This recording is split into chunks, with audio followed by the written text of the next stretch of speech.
은혜 받으실 하나님의 말씀은 요한 3서 3장 21절에서 24절입니다.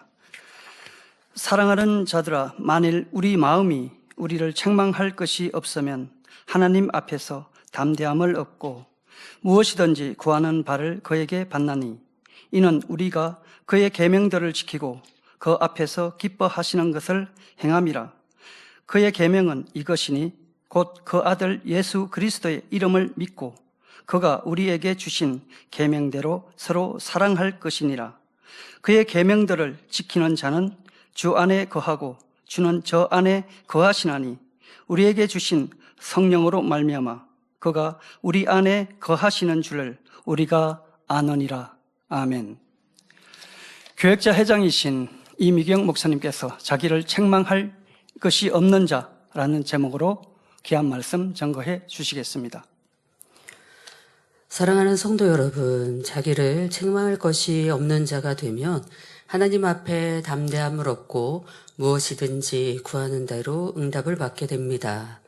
따라서 오늘은 하나님 앞에서 조금 더 책망할 것이 없는 자가 되어 하나님의 사랑을 받고 위로부터 권세와 능력을 받으려면 어떻게 해야 하는지에 대해 증거하고자 합니다.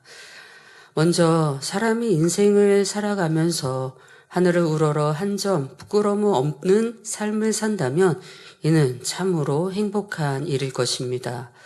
혹 재물이나 명예, 권세가 있든 없든 자기 양심에 꺼리낌 없이 후회 없는 삶을 사는 사람은 그 마음에 늘 평안이 임해 있을 뿐 아니라 무사람의 존경과 칭찬을 받게 됩니다.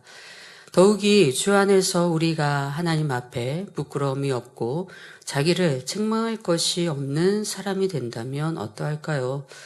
요한일서 3장 21절, 22절에 있는 대로 하나님께서는 우리가 무엇을 구하든지 다 응답해 주시겠다는 엄청난 축복을 약속해 주셨을 뿐 아니라 영원한 천국에서도 존귀한 자리에 이룰 수 있다고 하셨으니 우리에게 더 이상 부족할 것이 없는 것입니다.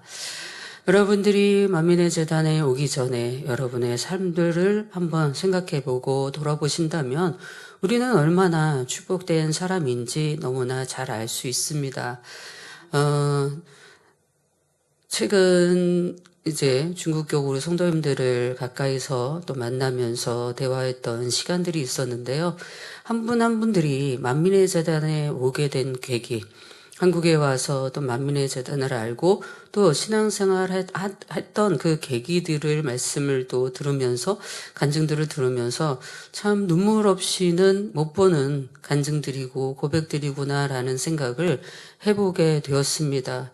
각기 어렵고 힘든 상황 속에서 자기네 살던 고향과 땅을 버리고 이 땅에 와서 또 성결의 말씀을 듣고 와서 신앙생활하고 살아가고 있지만 너무나 행복하고 다시는 그 땅으로 돌아가고 싶지 않아요 라고 고백할 정도로 이 땅에서 이곳에서 신앙생활하는 것이 너무나 행복한 일임을 고백하는 것을 들어볼 수 있었습니다. 또한 더불어 아픈 몸도 힘들었던 삶도 또 가난했고 어려웠던 삶들도 부유해졌다는 또 강건해졌다는 축복의 간증들도 들어보게 되었습니다. 우리 한 사람들이 다 그러한 간증의 사람이라 생각합니다. 원장님 쪽에 외갓집에는 구남매가 이렇게 구남매이십니다. 그런데 쭉 과정들을 보고 또 그 삶들을 봤을 때 하나님을 믿고 또 믿지 않는 거에 따라서 뭐 대부분은 우상 숭배를 했기 때문에 하나님을 믿지 않았고 그 안에서 이제 두 분만 이제 원장님을 비롯해서 원장님이 전도하신 언니만 이제 신앙생활 하다가 차츰 이제 점점 이제 신앙생활 하시는 분들이 늘어나게 됐죠. 그런데 외갓집을 이렇게 보다 보니까 저희 사촌만으로도 사촌들도 이렇게 바라보면 세상에서 잘 나가고 또 그만큼 유명한 또 사회에서 또 인정받고 또 그만큼 사회에 자리 잡은 사람이라 할지라도 일찌감치 뇌졸중이나 뇌출혈이나 또 암이나 이런 질병들로 일찌감치 세상을 떠나는 것을 볼 수 있었습니다. 물론 하나님을 믿고 영접하고 또 떠나는 이도 있지만 그렇지 않고 또 육의 삶에서 그렇게 일찍 젊은 때에 일찍 소천하고 또 세상을 뜨는 이런 모습을 보면서 아마도 우리도 하나님을 믿지 않았다고 한다면, 엄마 아빠가 신앙생활하지 않았다고 한다면 우리는 어떤 삶을 살고 있을까라는 생각들도 해볼 때가 있었습니다. 그러나 우리가 하나님을 만나고 또 신앙생활하면서 강건함의 축복을 받아 나아갈 수 있는 이런 축복을 받은 게 얼마나 감사한 일인지요. 저 또한도 원장님, 목자님 가장 아프셨을 때 제가 잉태되어서 태어났습니다. 그러다 보니까 성장하면서는 사실 어디가 내가 아픈지, 왜냐면 성장하면서 7살, 8살, 4살 이후로 또 신앙생활, 목자님께서 또 원장님께서 신앙생활을 시작하시면서 병원에라는 데를 가보지 않고 약을 먹지 않고 이제 장성하고 컸지만 이제 육으로 약한 분야들, 태어나면서 성장하면서 약한 분야들이 몸에 있었던 것 같습니다. 코피도 많이 쏟기도 하고 또 알레르기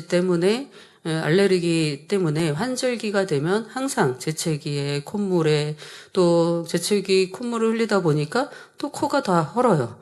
또 피곤하면 입안이 여러 가지 또 구멍이 나서 4개도 5개도 이렇게 구멍이 나면 또 그게 또 상처가 아물기까지는 매운 것도 못 먹고 또 음식도 제대로 못 먹을 때도 있기도 하고 또 먹기만 하면 설사를 자주 합니다. 그래서 사실 저 개인적으로는 음식을 먹는 폭이 지금은 이제 많이 늘어났지만 사실 먹는 폭이 많지 않았습니다. 그저 누가 뭐 좋아해요? 그러면 김치찌개요. 아니면 고추장이요. 그냥 그렇게만, 그게 제일 먹기에 부담이 없으니까. 다른 거는 어떤 걸 먹으면 내가 쏟을까봐 걱정합니다. 또 염려하기 때문에 아무리 좋은 음식이라 할지라도 어느 때는 원장님께서 생일이니까 오늘은 특별한 거 먹자 그러고 이제 고기를 사주실 때가 있습니다. 한 10분만 지나면 가서 설사를 하고 옵니다. 그러니까 그렇게 몸이 기본적으로 체질이 너무 이제 약한 터라 이제 그냥 그게 내가 아픈 건지도 모르고 성장을 했었는데 성장하다 보니까 이것도 병이었고 이것도 병이었고 이것도 병이었구나라는 생각을 해보게 됐습니다. 이제 제 머리를 해주시는 분이 이제 말레 권사님이 거의 20년 세월을 제 머리를 해주시는데 초창기에는 제가 스프레이를 못 부리겠어요. 스프레이의 그 향 때문에 계속 재채기가 나니까 스프레이를 거의 못 부리겠어요. 근데 지금은 그런 증세가 없으니까 그냥 스프레이를 마음껏 뿌리시더라고요. 제가 얼마 전에도 이제 재채기를 안 하니까 스프레이를 마음껏 뿌리시네요. 라고 이제 말씀을 드렸던 적이 있었는데요. 그만큼 내가 약하게 태어났던 내 몸이 저는 특별하게 하나님 앞에 하나님 이거 치료해 주세요. 저거 치료해 주세요. 라고 해본 적이 없습니다. 왜냐하면 성장하면서 늘 그렇게 살았기 때문에 그냥 나는 그렇게 사나 보다 그랬지 이게 아파서 몸이 약해서 아니면 장이 안 좋아서 이런 생각을 안 해보고 성장을 했기 때문에요. 코피도 하루에 10번 이상을 이렇게 쏟을 정도로 아침에 이제 세수하려고 이제 시작하면 코피를 쏟습니다. 그렇게 하루 종일 코피를 쏟으면 쌍코피로 한 10번 이상 이렇게 쏟아요. 그렇게 한 주 정도 가면 조금 괜찮아지고 또 몸을 살피면 좀 괜찮아지고 그러니까 기본적으로 코의 혈관이 약했는지 나중에 목자님 간증 들어봤을 때 목자님도 젊었을 때 어렸을 때 그러셨구나라는 간증을 이제 들으면서 저도 이렇게 기본적으로 약한 것들을 많이 받고 태어났구나라고 생각하면서 그게 이제 나중에 커서 이제 생각을 하게 된 겁니다. 그런데 내가 하나님 말씀대로 살기 위해서 하나님의 뜻 안에서 살아가기 위해서 노력하는 만큼 몸도 건강해지고 회복이 되어진다는 사실입니다. 그래서 예전에 아팠던 거, 예전에 힘들었던 거, 예전에 어려웠던 거 지금은 아무렇지 않게 그것들이 지나가고 또 강건해지고 손발도 굉장히 이제 차기도 했는데요. 지금은 따뜻하게 또 몸도 바뀌게 되고, 내가 하나님을 사랑하고 말씀대로 순종하고 행해 나가는 만큼 내가 약한 분야들이라 할지라도, 내가 태어나면서 이제 부모의 기 속에서 약하게 태어나신 분들도 있잖아요. 그런 경우라 할지라도 지킴받고 보호받아 나아가는 것을 볼 수 있습니다. 오늘 묵도 성고에도 이제 말씀해 주신 대로, 사랑하는 자여 내 영혼이 잘된 같이 내가 범사에 잘되고 강건하기를 원하노라 말씀하신 대로, 우리 영혼이 잘 되어지는 만큼 이렇게 강건함의 축복을 받아 나간다는 사실입니다. 하나님 앞에 합당하게 나가는 만큼, 말씀대로 순종해서 행하는 만큼 하나님께서 내게 건강함을 주시고 또 영육간의 축복을 더해 주십니다. 아마 우리 성도님들이 그런 간증의 분들이라 생각을 합니다. 또한 하나님의 말씀대로 내가 살아가고 하나님의 뜻 가운데 살아가는 사람들은 내가 강건한 축복을 받는 것 그 이상으로 또 우리에게 주어진 아름다운 처소를 향해 달려갈 수 있습니다. 설교 전에 이제 어떤 분이 이제 무슨 얘기를 해주시는데, 교회들마다 큰 교회들이 천주교와 이렇게 손잡고 기본적인 기독교적인 이런 것들을 그냥 무너뜨리고 천주교와 손잡고 가려고 하기 때문에 교회적으로도 많이 분란과 어려움이 있다는 얘기를 듣게 되었습니다. 참 안타까운 일이기도 하지만, 그 이전에 제가 이제 그런 설교 전에 이제 대화를 하면서 그런 얘기를 했어요. 이 진리를 행해 나가는 거, 우리는 너무나 바르고 하나님의 뜻 안에서 정확한 것들을 행해 나가지만 진리를 지켜나가는 건 참 힘든 일이다. 개인적으로 힘들다는 게 아니고, 세상이 그렇게 변질되어지고 주변이 그렇게 변질되어지면서 이게 옳아요, 이게 맞아요, 다른 교회는 이렇게 신앙생활해요, 타 교회는 이렇게 해요 라고 하는 것 속에서 내가 중심을 지키고 하나님 말씀을 온전히 지켜 행하는 것, 이 세상 속에서 살아갈 때에 그것은 결코 쉽지 않은 일이 되어질 수 있다는 것입니다. 그러나 우리는 만민 안에서 정확한 진리의 말씀을 알고, 그 얘기를 하더라고요.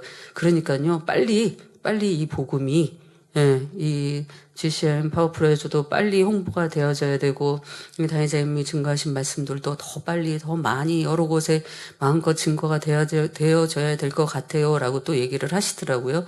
네, 맞습니다. 우리는 오직 하나님 말씀 진리만 행해 달려오고 있습니다. 그 어떤 세상 것과 타협하지 아니하고 진리대로 오직 순종하고 그 말씀대로 순종하고 살아가는 사람들입니다.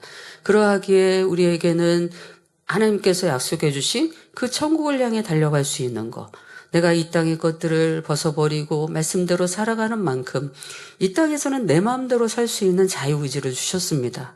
그런데 이 땅에서 내 마음대로가 아니라 하나님 원하시는 대로 살아가면 하나님 마음대로 하시는 그 천국에서는 내가 원하는 대로 하나님께서 만들어 주신다는 사실입니다. 이런 아름다운 천국을 소망하고 달려갈 수 있다는 사실이 얼마나 복되고 귀한 사람들입니까? 세상에서는 많은 사람들이 부를 향해서 또 돈을 벌려고 또 자기 유익대로 살아가는 많은 사람들이 있습니다. 어찌하면 좀 돈 더 벌어서 좋은 것들을 취하고 좋은 것들을 갖고 달려가려고 하는 사람들이 많이 있지요. 그러나 우리는 이 땅에서 천국을 소망하고 달려갈 수 있는 믿음, 그 신앙을 주심에 얼마나 감사합니까? 골로새서 1장 21절 22절을 보면, 전에 악한 행실로 멀리 떠나 마음으로 원수가 되었던 너희를 이제는 그의 육체의 죽음으로 말미암아 화목해 하사 너희를 거룩하고 흠없고 책망할 것이 없는 자로 그 앞에 세우고자 하셨으니 라고 말씀하고 계십니다.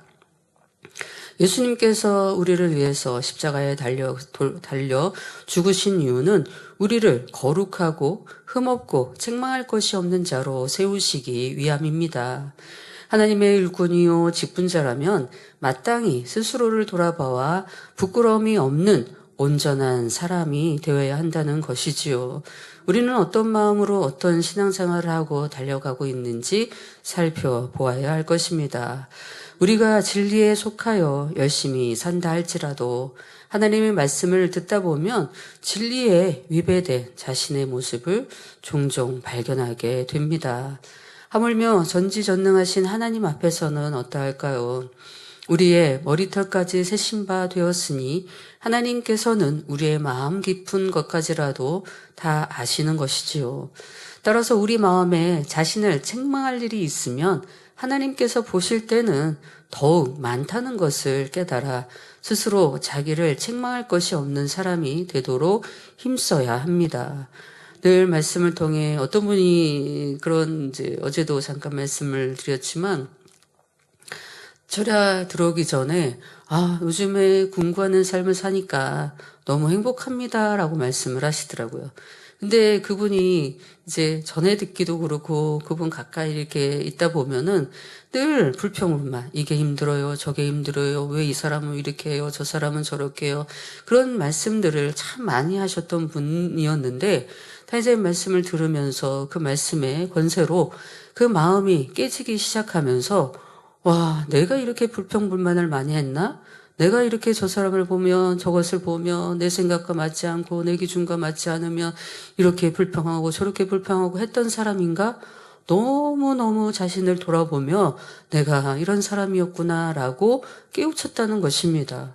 그러면서 그러니까 그렇게 늘 불평불만 하시니까 몸이 여기 아프고 또 기도받으면 괜찮았다가 저기 아프고 머리 아팠다가 팔 아팠다가 배 아팠다가 여러분들 한번 돌아보세요.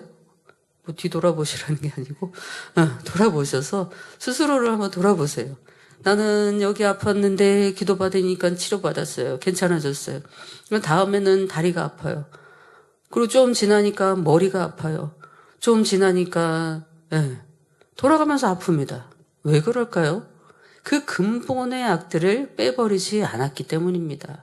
그냥 수박 겉핥기 식으로 내가 그때 당시는 내가 돌이켜야지 그러면서 기도했지만 근본적인 내 악을 깨우치고 버리지 않았기 때문에 늘상 여기 아프고 저기 아프고 늘 힘들고 어렵고 모든 것들이 짜증스럽고 하는 모습들을 볼 수 있습니다. 근데 그러니까 여기저기 아프셨던 거예요. 근데 그분이 이제 교구재민 신방 갔는데 이제 스스로 이렇게 간증을 하시면서 이제는 몸이 완전히 회복된 건 아니지만 몸이 나아진 건 아니지만 너무 행복해요라고 고백하시는 고백을 듣게 됐다는 것입니다. 왜? 마음이 평안하고 행복하다 보니까 마음의 그런 자신의 모습을 발견하고 버려나가다 보니까 근본 자기의 모습들을 깨트리게 되고 또 진리 안에서 말씀이 이제 그다음부터 이제 말씀이 들어오는 거죠.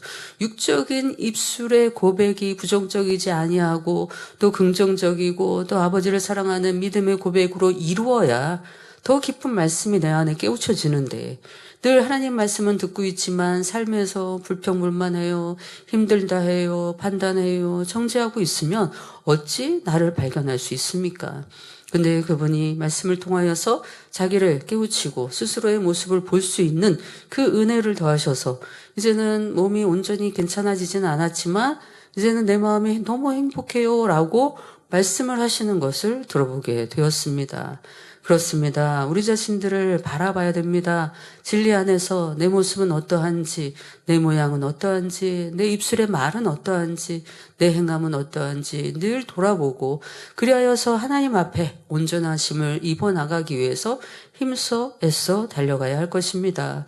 그리하여 우리 양심이 진리에 비추어 걸릴 것이 없고 흠이 없다고 증거하면 하나님 앞에 담대함을 얻으니 히브리서 10장 35절에 너희 담대함을 버리지 말라. 이는 큰 상을 얻느니라 라고 하는 말씀처럼 하나님의 응답과 축복을 받게 되는 것이지요. 한 예로 어떤 학생이 학교에서 시험을 보았는데 100점을 맞았다고 합시다. 그러면 그 100점 맞은 시험지를 들고 부모 앞에 나아갈 때 얼마나 당당하겠습니까? 우리 성도님들 너무 어린아이처럼 이제 전도하시면 당회장 앞에 가서 당회장님 이렇게 새신자예요. 얼마나 사랑스럽게 맞습니까? 그런데 이 전도 잘하는 일꾼 옆에 있는데 나는 전도를 잘 못해요.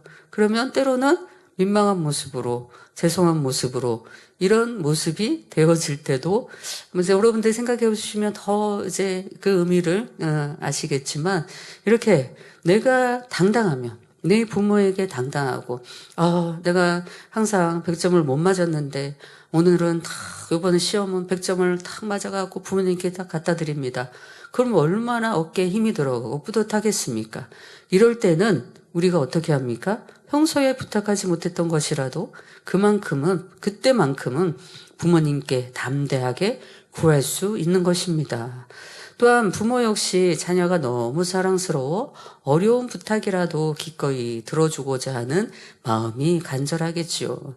또 때로는 부모님 편에서 자녀에게 너 이렇게 하면 너 이번에는 뭘 사줄게 라고 할 때들이 있습니다. 더 소망되게 갈 수 있도록 힘을 주고 격려해 주는 모습을 볼 수 있죠. 그러나 우리는 하나님께서 우리에게는 늘 잘할 수 있는, 늘 힘내어서 갈 수 있도록 우리를 축복해 주십니다. 제가 변화되려고 했던 25년, 26, 26 그 시점 딱 됐을 때요. 하나님의 사랑을 느끼고 내가 변화되기 위해서 내 악 하나하나를 발견해서 버려나가는데 버려나가는 것도 너무 행복하지만 하나님께서는 그렇게 버려나갔을 때 그냥 두시지 않으시더라고요. 그때 당시 여러 가지가 있지만 그때 당시 좀 하나를 간증을 드리자면 이제 이명옥 목사님께서 항상 이제 아빠에게 본인이 28이 되면 차를 사주세요. 생일 선물로. 항상 그렇게 이제 구하셨거든요. 이제 이명 목사님이 28이 됐습니다. 이명 목사님하고 저하고 2살 차이가 나는데요. 저희가 26입니다. 근데 이명 목사님 생일 선물로 사는 거기 때문에 저하고는 아무런 상관도 없는 거죠. 그런데 이명 목사님이 28이 됐는데 그래서 차를 사주셔야 되는데 결정적으로 면허증이 없었습니다. 저는 면허증이 있었어요. 근데 그때 대화하다가 자 그러면 이제 먼저 차를 사주고 동생이 이제 면허증이 있으니까 동생이 타다가 언니가 면허증이 생기면 언니한테 넘기는 걸로 그렇게 하자라고 말씀해 주시고 저한테 차가 생긴 거예요. 놀라운 일이.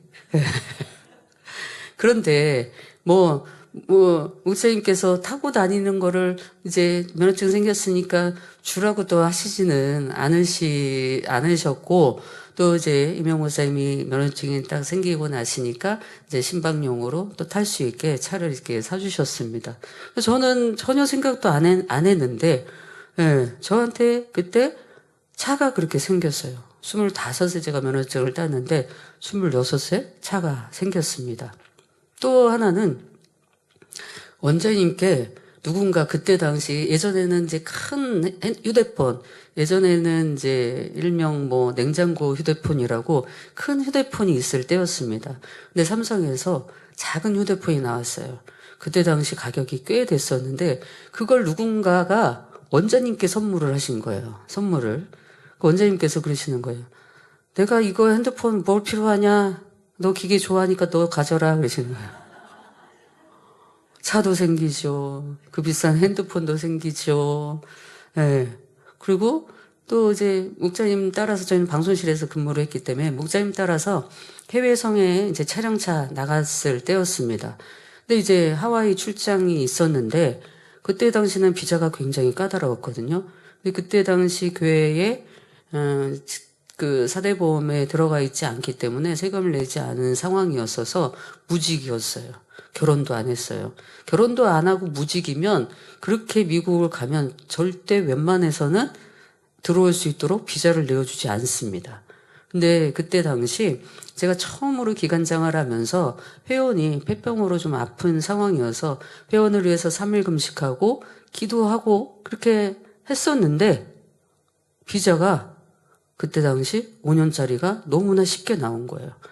또 결혼하시고 사업하시는 여자분도 비자가 안 나와가지고 그 성회를 가고 싶었는데 못 갔는데 저는 비자가 나온 거예요. 그 목사님께서 너 무슨 백으로 이렇게 비자가 나왔어? 이렇게 물으실 정도로 정말 그 해를 돌아봤을 때 내가 변화된 것밖에 없는데, 내 악을 버린 것밖에 없는데 하나님께서 이러한 축복을 주시네. 너무 그때의 감동이 지금도 살아가면서 얼마나 행복한지 모릅니다. 이렇듯 하나님 앞에 자기를 책망할 것이 없는 사람은 이러한 영육간의 축복을 받아 나갑니다. 그렇다고 한다면 하나님 앞에서 자기를 책망할 것이 없는 사람이 되려면 어떻게 해야 할까요? 첫째로 전지전능하신 하나님을 믿는 믿음에 굳건히 서야 합니다. 여기서 하나님을 믿는 믿음이란 하나님께 대한 절대적인 신뢰를 말하며 우리 마음의 진실 자체를 의미합니다. 이 믿음이 있을 때라야 하나님을 기쁘시게 함으로 하나님 앞에 담대히 나아갈 자격을 갖추게 되니 마음의 소원을 이루어 만사 형통한 축복을 받아 누리게 됩니다. 제가 변화되는 이 시점에 가장 하나님 앞에 회개를 많이 했던 게 이 말씀이었습니다. 내가 하나님을 믿는다고 지금까지 왔고 이 말씀 안에서 떠나지 않았고 또 저는 모임이라는 모임을 빠져본 적이 없습니다. 제가 학생 때든 청년 때든 어떤 모임이든지 모임을 빠져본 적이 없어요. 그런데 내가 하나님을 온전히 믿지 않았구나라고 하는 그 마음이 느껴지면서 하나님 앞에 회개를 했습니다. 그럼 왜 하나님을 믿지 않는 걸까요? 하나님 말씀대로 살지 않으면 하나님을 온전히 믿는다 할 수가 없습니다. 내 마음 안에 하나님께서 성령을 통해서 깨우쳐 주시는 마음이 너가 기도하나 하는 것 자체 네가 부르짖어 기도해봤니? 라고 말씀을 하십니다. 항상 기뻐하라, 쉬지 말고 기도하라, 범사에 감사하라 말씀하셨는데 그것들을 행하고 있니? 라고 말씀하시는 겁니다. 그런데 행하지 않고 있더라고요. 늘 불평하고 불만하고 나는 왜 이렇게 태어났을까? 나는 왜 이렇게 자랐을까? 나는 왜 사랑을 못 받았을까? 매사에 불평, 불만. 입술로 내지는 않지만 부정적인 생각과 부정적인 마음을 가지고 하나님을 내 안에 두지 않았다는 사실입니다. 히브리서 11장 6절에 믿음이 없이는 기쁘시게 못하나니 하나님께 나아가는 자는 반드시 그가 계신 것과 또한 그가 자기를 찾는 자들에게 상 주시는 이심을 믿어야 할지니라. 시편 37편 4절에는 또 여호와를 기뻐하라 저가 내 마음의 소원을 이루어 주시리라 하신 말씀처럼 성경에도 보면 많은 선진들이 믿음으로 말미암아 참으로 빛나고 아름다운 삶을 살았던 것을 볼 수 있습니다. 그중 다윗 왕은 고대 이스라엘 왕궁의 제2대 왕으로 기원전 11세기에서 10세기경에 활동했습니다. 이스라엘 유다 지파 이새의 8 아들 중 막내였으며 더 목동이었죠. 비록 작고 어린 목동이었으나 소년 다윗은 이스라엘 온 군대가 두려웠더는 블레셋 장군 골리앗 앞에 어떠한 믿음으로 나아갔습니까? 사무엘상 17장 45절에 너는 칼과 창과 단창으로 내게 오거니와 나는 만군의 여호와의 이름 곧 내가 모욕하는 이스라엘 군대의 하나님의 이름으로 내게 가노라 하며 믿음의 고백과 행함을 내보였지요. 눈에 보이는 어렵고 힘든 현실 속에서도 현실을 바라보지 아니하고 오직 전지전능하신 하나님을 믿었습니다. 이때 하나님께서는 전쟁이 전능하신 하나님께 속한 것임을 믿고 담대히 나아갔지요. 골리앗의 키는 6규빗 한 뼘으로 거의 2m, 90cm에 가까운 장신이었으며 다윗의 정확한 키는 나와 있지 않았지만 골리앗이 업신 여겼을 만큼 작았지요. 그러나 하나님을 전적으로 신뢰하는 다윗을 기뻐하셔서 물맷돌 하나로 적장 골리앗을 쓰러뜨림으로 멋있는 승리를 거두게 해주셨던 것입니다. 그 후 연단을 통해 값지게 만드시고 30세의 왕위에 올라 흩어져 있던 이스라엘 지파들을 연합하여 통일 이스라엘 왕국을 굳건히 세워 유다 지파 왕으로 7년, 통일 이스라엘 왕국의 왕으로 33년, 총 40년간을 통치했지요. 오직 하나님을 신실하게 믿어드렸기에 가능했던 일이었습니다. 그 믿음에는 어떠한 시련 없이 평안함 속에 믿는 믿음이 아니었습니다. 힘든 연단 가운데서 혹은 다윗을 죽이려 했던 사울을 피해 다니면서의 힘겨운 시간 속에서도 오직 나와 함께 하시며 나를 붙드시는 하나님을 신실하게 믿어드렸던 것입니다. 여호수아와 갈렙 역시 믿음으로 하나님의 역사를 체험했던 사람들이지요. 다른 10명의 정탐꾼과 이스라엘 온 백성이 현실을 바라보고 낙담하고 하나님을 원망하고 있을 때 그들은 하나님의 약속을 의심치 않고 담대히 그 땅 백성을 두려워하지 말라. 그들은 우리의 밥이라는 믿음의 고백을 합니다. 이처럼 전능하신 하나님만을 바라보는 믿음으로 인해 그들은 출애굽 세대 중 유일하게 가나안 땅에 들어갈 수 있는 특권을 얻어 하나님의 축복과 영광을 누릴 수 있었습니다. 오늘날도 하나님께서는 입술로만이 아니라 정녕 마음 중심에서 믿고 어떠한 상황에서도 말씀에 순종할 수 있는 믿음의 영적 장수들을 찾고 계시는데 이러한 사람들에게는 결코 변개함이 있을 수 없기 때문입니다. 한편 출애굽한 이스라엘 백성들은 모세를 통해 수많은 권능의 역사를 보았기에 스스로 하나님을 믿는다고 생각했던 사람들이었지요. 그러나 막상 그들에게 현실의 어려움이 닥치자 믿음을 저버리고 모세를 원망하며 불순종할 때 하나님께서는 민수기 14장 11절에 이 백성이 어느 때까지 나를 멸시하겠느냐고 말씀하셨습니다. 이스라엘 백성들이 가나안 땅에 대한 하나님의 약속을 불신한 것은 곧 하나님을 멸시하는 행동으로 결국 이로 인해 그들은 가나안 땅에 들어가지 못하고 광야에서 죽음을 맞이해야 했던 것입니다. 이처럼 전능하신 하나님을 바라보기보다 눈앞에 펼쳐진 현실과 환경을 본다면 이는 믿음에 서 있지 못한 까닭이요. 또한 입술에서 찬양과 감사 대신 원망이나 불평 그리고 남을 탓하는 말이 나온다면 이 역시 믿음이 없다는 증거이므로 하나님 앞에 담대함을 얻지 못하니 하나님의 자녀라 하면서도 응답과 축복을 받지 못하는 것입니다. 때로는 내 눈앞에 보여지는 현실이 어렵고 힘들다 할지라도 내가 믿음의 고백을 하고 믿음의 행함을 이루고 그 모든 것들이 이루어질 때까지 한 마음으로 한 믿음으로 달려가는 것이 하나님을 믿는 굳건한 믿음입니다. 그러나 이스라엘 백성들은 그리하지 못했죠. 때로는 힘든 일, 어려운 일이 닥치고 또 그로 인해서 연단받을 때는 또 기도받고 또 그곳의 그 사랑을 통해 하나님께 간구를 통하여 응답을 받았다가 또 금세 마음이 돌이켜져서 또 세상에 대한 마음으로 또 미련으로 어려움과 힘든 순간이 오면 또 불평하고 원망했던 그들의 모습을 볼 수 있습니다. 과연 그 모습은 내 모습이 아닌지 우리가 철저히 돌아봐야 할 것입니다. 하나님을 온전히 믿는 믿음이 되었는지 살펴볼 수 있는 모두가 되시기를 바랍니다. 둘째로 믿음을 온전케 하는 행함이 있어야 합니다.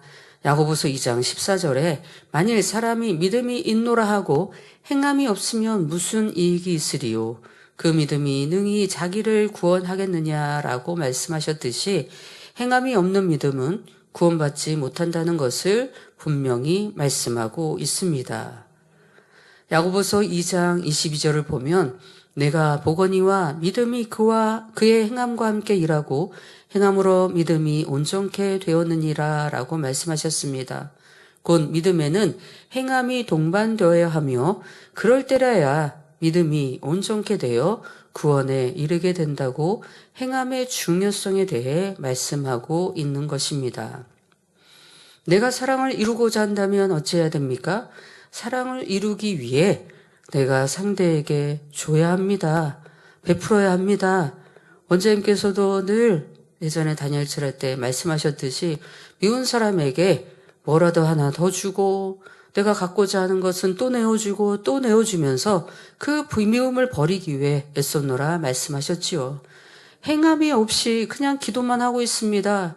하나님 미움 버리게 해주세요. 감정 버리게 해주세요. 서운함 버리게 해주세요. 늘 그렇게 기도만 하고 있지만 서운함을 버리기 위해서 감사로 바꿔나가고 또 미움을 버리기 위해서 내가 행함으로 상대에게 더 나아가 사랑한다 고백하고 또 하나 한 번이라도 손 더 잡아주고 품에 안아주고 이런 행함의 노력이 있을 때는 상대의 마음도 변하고 바뀌어지는 것을 볼 수 있습니다. 반면에 믿음이 있노라 하고 행함이 없으면 이는 영혼 없는 몸이 죽은 것 같이 하나님 앞에 죽은 믿음이나 다름없는 것이지요.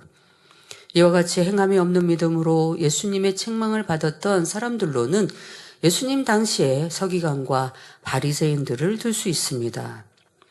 마태복음 23장 2절에서 4절을 보면 서기관들과 바리새인들이 모세의 자리에 앉았으니 그러므로 무엇이든지 저희의 말하는 바는 행하고 지키되 저희의 하는 행위는 본받지 말라. 저희는 말만 하고 행치 아니하며 또 무거운 짐을 묶어 사람의 어깨에 지우되 자기는 이것을 한 손가락으로도 움직이려 하지 아니하며 라고 하셨던 것처럼 지식적으로는 너무나 잘 알지만 행치 않았던 사람들에게 나타났던 가장 대표적인 모습은 바로 외식하는 것이었습니다. 스스로는 행하지 않으면서 행하는 사람들에게 더 무거운 짐을 묶어서 사람이 어깨에 지게 한다고 말씀하시지요. 하나님의 말씀의 잣대를 나에게만 둔다면 내가 행하고 있는지 행하고 있지 않는지만 살펴보면 됩니다. 그러나 나는 행하고 있지 않으면서 늘 상대를 지적하기만 한다면 상대에게는 무거운 짐을 지우고 자신은 한 손가락도 움직이려 하지 않는 사람일 것입니다. 이는 스스로 진리를 행치 않으면서 남을 가르치는 사람은 결국 사람들 앞에서 자신을 거룩한 척, 옳은 척 포장해야 하기 때문이죠. 그러나 정작 하나님 앞에는 책망할 것이 많으므로 마음의 담대함을 얻지 못할 뿐더러 기도해도 응답이 오지 않는 것입니다. 순종을 예를 들어본다면 순종은 어떻게 이루어야 할까요? 과연 하나님께서 아브라함같이 이삭을 바치라고 한다면 아무 생각 없이 아멘할 수 있는 사람이 얼마나 있을까요? 아마도 많은 이유와 변명들로 되려 하나님을 탓하며 순종이 되지 않는 결과를 볼 수 있습니다. 그러면 어떻게 하나님을 탓하게 되는 걸까요? 이런저런 이유를 대다가 결국 하나님께서 이삭을 통해 민족을 이루신다고 하셨는데 이삭을 바치면 어떻게 하나님의 뜻이 이루어지겠습니까? 라고 되묻게 되는 거지요. 어떻게 하나님께 그럴 수 있을까 생각하십니까? 그런데 내 주변을 살펴보고 내 모습을 살펴본다면 이런 경우들을 참 많이 볼 수 있습니다. 결국 하나님 때문에 순종을 못하겠다는 것입니다.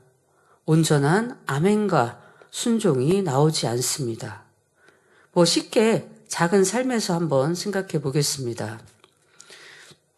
한 예로 순종이라고 하는 것은 오직 예와 아멘입니다. 그리고 내가 할 수 없는 것들을 하는 것이 순종이지요. 내 생각과 맞지 않아도 순종하는 것, 상대의 마음에 맞춰서 순종하는 것, 내 뜻과 내 생각과 맞지 않는다 할지라도 상대를 인정해주고 오직 순종하는 것이 참된 순종입니다. 그런데 자기 생각과 의가 있는 만큼 순종이 나오지 않고 이유와 핑계만 나옵니다. 너무 작은 우리 삶에서 한번 돌아볼 수 있는 작은 예를 한번 들어보겠습니다. 어떤 분이 상사가 늘 아이스 커피만 주로 마십니다. 그런데 어느 날 오늘은 좀 춥네요 라는 말을 했습니다. 그리고 조금 뒤에 커피 한 잔 주세요 라고 부탁을 했습니다. 그런데 커피를 갖다 주는 사람은 뜨거운 커피를 가져옵니다. 상사는 질문을 합니다. 내가 아이스 커피를 잘 먹는 거 모르세요? 그런데 왜 뜨거운 커피를 가져왔어요? 라고 한다면 여러분들은 과연 어떠한 대답을 하시겠습니까? 조금 전에 춥다고 하셔서 따스한 커피를 가져왔습니다. 라고 말을 합니다. 자, 누구 탓입니까? 상사의 탓입니다. 여러분들은 어떤 대답을 하시겠는지요? 근데 주변을 가만히 보세요. 이런 대답을 하시는 분이 많이 있습니다. 뭐 제 주변만 그런지 모르겠지만 그런 대답을 하시는 분이 많이 있어요. 자, 그럼 이럴 때 어떠한 답이 나와야 할까요? 아, 죄송합니다. 제가 생각을 동원했네요. 제가 엽줍지 못했습니다. 아이스 커피를 다시 드릴까요? 라는 대답을 해야 정답이 아닐까요? 그런데 위에 답을 한 사람은 온전히 지금 이제 답을 했던 사람은 온전히 자신만을 탓합니다. 내가 내 육신의 생각을 동원해서 내가 잘못 생각해서 내가 이렇게 잘못 갖다 드렸습니다. 라고 하는 자기 탓을 합니다. 근데 아까 첫 번째 말씀드렸듯이 아까 춥다고 하셔서요? 라고 하는 것은 상대의 탓을 하는 것입니다. 내 탓이 아닙니다. 윗분이 춥다고 하셨기 때문에 내 생각을 동원해서 더 잘해드리기 위해서 마음에 맞춰드리기 위해서 따뜻한 커피를 갖다 드렸습니다. 자, 이런 문제는 큰 죄와 악이라고는 할 수는 없지만 이런 것들이 쌓여서 내가 순종의 열매를 맺지 못합니다. 이러한 사람이라면 위에 방금 전에 대답했던 내 탓입니다. 여겼던 사람이라고 한다면 이런 사람에게는 어떠한 일이라도 더 믿고 맡겨보고 싶을 것 같습니다. 그런데 적은 일이라 생각하겠지만 이렇듯 순종이라는 것도 상대의 마음에 맞춰 행해야 하는데 자신의 마음에 맞춰 행하면서도 되려 상대의 탓을 하는 것을 보게 되지요. 이러한 모습이라면 대화가 되지 않을 뿐더러 어떠한 일을 행함에 있어 믿고 맡기기가 쉽지 않습니다. 이렇듯 믿음을 온전케 하기 위한 행함을 이루기 위해서는 어떤 것이든 작다고 여기는 것이 아니라 작은 것에서라도 행함으로 변화시켜 나가야 하는 것입니다. 쉽게 순종에 대한 분야를 말씀을 드렸지만 아까는 정확하게 순종이라고 할 수 있는 분야는 아닙니다. 그렇지만 늘 상대의 마음을 살피고 상대가 무엇을 원하는지 살핀다고 한다면 정확한 상대의 의중과 뜻을 알 수가 있습니다. 그러나 늘상 상대의 탓을 하며 이유와 핑계를 대려고 하는 사람은 어찌 아브라함이 이 온전히 순종함으로 바쳤듯이 바칠 수 있겠습니까? 하나님 말씀이니까 내가 순종할 수 있고 내가 삶에서 작은 분야는 내가 대충 넘어가도 됩니까? 아닙니다. 작은 것이 쌓여야 큰 것을 할 수 있는 것이지 작은 것을 행하지 않으면서 어찌 큰 것들을 하겠습니까? 그러므로 하나님 앞에 오직 칭찬받는 사람이 되기 위해서는 말과 혀로만이 아니라 하나님의 나라와 의를 위해 행함과 진실함으로 믿음을 온전케 해야 할 것입니다. 셋째로 사랑을 실천해야 합니다. 우리가 믿음이 있고 그에 따른 행함이 있다 하더라도 사랑이 없으면 아무 소용이 없지요. 그러면 과연 사랑이란 무엇일까요? 요한일서 5장 3절에는 하나님을 사랑하는 것은 이것이니 우리가 그의 계명들을 지키는 것이라. 그의 계명들은 무거운 것이 아니로다 라고 했고 요한복음 14장 21절에도 나의 계명을 가지고 지키는 자라야 나를 사랑하는 자니 라고 말씀하셨습니다. 곧 하나님을 사랑하는 증거는 그의 계명들을 지키는 것이요. 그의 계명들을 지킨다는 것은 성경 66권 말씀을 지키고 사랑으로 율법을 완성하는 것입니다. 하나님을 사랑하는 사람은 하나님께서 하라, 하지 말라, 버리라, 지키라 하신 모든 계명들을 지켜 나갈 수 있는 것이지요. 또한 본문 요한일서 3장 3절 24절에는 그의 계명은 이것이니 곧 그 아들 예수 그리스도의 이름을 믿고 그가 우리에게 주신 계명대로 서로 사랑할 것이니라. 그의 계명들을 지키는 자는 주 안에 거하고 주는 저 안에 거하시나니 우리에게 주신 성령으로 말미암아 그가 우리 안에 거하시는 줄을 우리가 아느니라 라고 말씀하고 계십니다.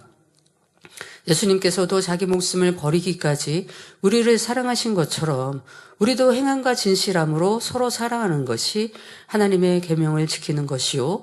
그럴 때 주님도 우리와 함께 하시겠다고 말씀하고 계시죠.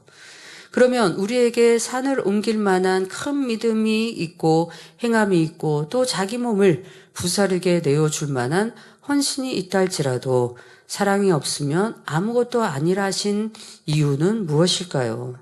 이는 바로 우리가 하나님을 사랑하며 하나님을 사랑한다면 계명들을 지킬 때라야 비로소 우리가 주 안에 주님이 우리 안에 거하시기 때문입니다. 내가 하나님을 사랑하여 그 계명을 지킬 때 하나님이 내 안에, 내가 하나님 안에 거할 수 있다는 사실입니다. 예수님께서는 포도나무요 우리는 가지이므로 가지가 포도나무에 붙어있지 않으면 과실을 맺을 수 없음 같이 우리도 주 안에 있지 아니하면 아무것도 할 수 없는 것입니다. 사랑하는 성도 여러분, 성경을 참고해 보면 하나님을 사랑하고 사랑받았던 사람들이 어떠한 삶을 살았는지 너무나 잘 나옵니다. 믿음의 조상 아브라함은 범사에 자기 유익을 붙지 않고 오직 선과 사랑을 쫓아 행해 나갔으며 하나님의 마음에 합한 자라는 인정을 받았던 다윗은 하나님을 경외함으로 악을 행치 않고 다만 그분만을 의지하며 겸손히 행해 나갔습니다. 그리고 믿음의 선한 싸움을 싸우고 오직 의의 면류관을 기다린다고 담대하게 고백했던 사도 바울은 자기의 생명을 다해 복음을 전파하면서도 오직 하나님께 영광을 돌리고 설령 핍박과 환난이 온다 할지라도 감사하며 기뻐했던 삶을 살았던 것입니다. 이처럼 하나님을 사랑하는 사람은 늘 진리 안에 행해 나가기에 하나님의 사랑과 인정을 받을 뿐 아니라 자기를 책망할 것이 없는 자로 온전히 나오게 되는 것입니다. 하나님을 사랑한다면 혹여 계명을 지키지 못한 것은 없는지 스스로 돌아보시길 바랍니다. 미움이나 시기 질투 같은 악의 모양이 남아있다면 하나님 앞에 담대함을 얻지 못합니다. 또 거짓말이나 분냄, 판단, 정죄, 헤아림도 모두 벗어버려야 할 일이죠. 뿐만 아니라 하나님의 일보다 내 일이 더 앞선다면 하나님께서 맡겨주신 양떼보다 내 혈육을 더 사랑하는 것 역시 하나님의 사람으로서 전혀 합당치 않는 모습입니다. 결론을 말씀드립니다. 자기를 책망할 것이 없는 사람이 되려면 어떻게 해야 할까요? 첫째로 전지전능하신 하나님을 믿는 믿음 안에서 굳건히 서야 합니다. 둘째로 믿음을 온전케 하는 행함이 있어야 합니다. 셋째로 사랑을 실천해야 합니다. 오늘 말씀을 통해 하나님 앞에 자기를 책망할 것이 없는 자가 되어 하나님을 기쁘시게 해드릴 뿐 아니라 하나님 앞에 담대하게 어떤 것이라도 구하고 응답받아 하나님께 영광 돌릴 수 있는 복된 성도님들이 되시길 주님의 이름으로 축원합니다. 말씀을 상고하시면서 함께 기도하시겠습니다. 아버지 하나님 은혜와 사랑에 감사드립니다. 자기를 책망할 것이 없는 사람이 되려면 첫째로 전지전능하신 하나님을 믿는 믿음에 굳건히 서야 합니다. 둘째로는 믿음을 온전케 하는 행함이 있어야 하며 셋째로 사랑을 실천해야 합니다. 오직 말씀대로 순종할 수 있는 모두가 될 수 있도록 축복을 함께하여 주옵소서. 감사하며 우리 주 예수 그리스도 이름으로 기도하옵나이다. 아멘. 만민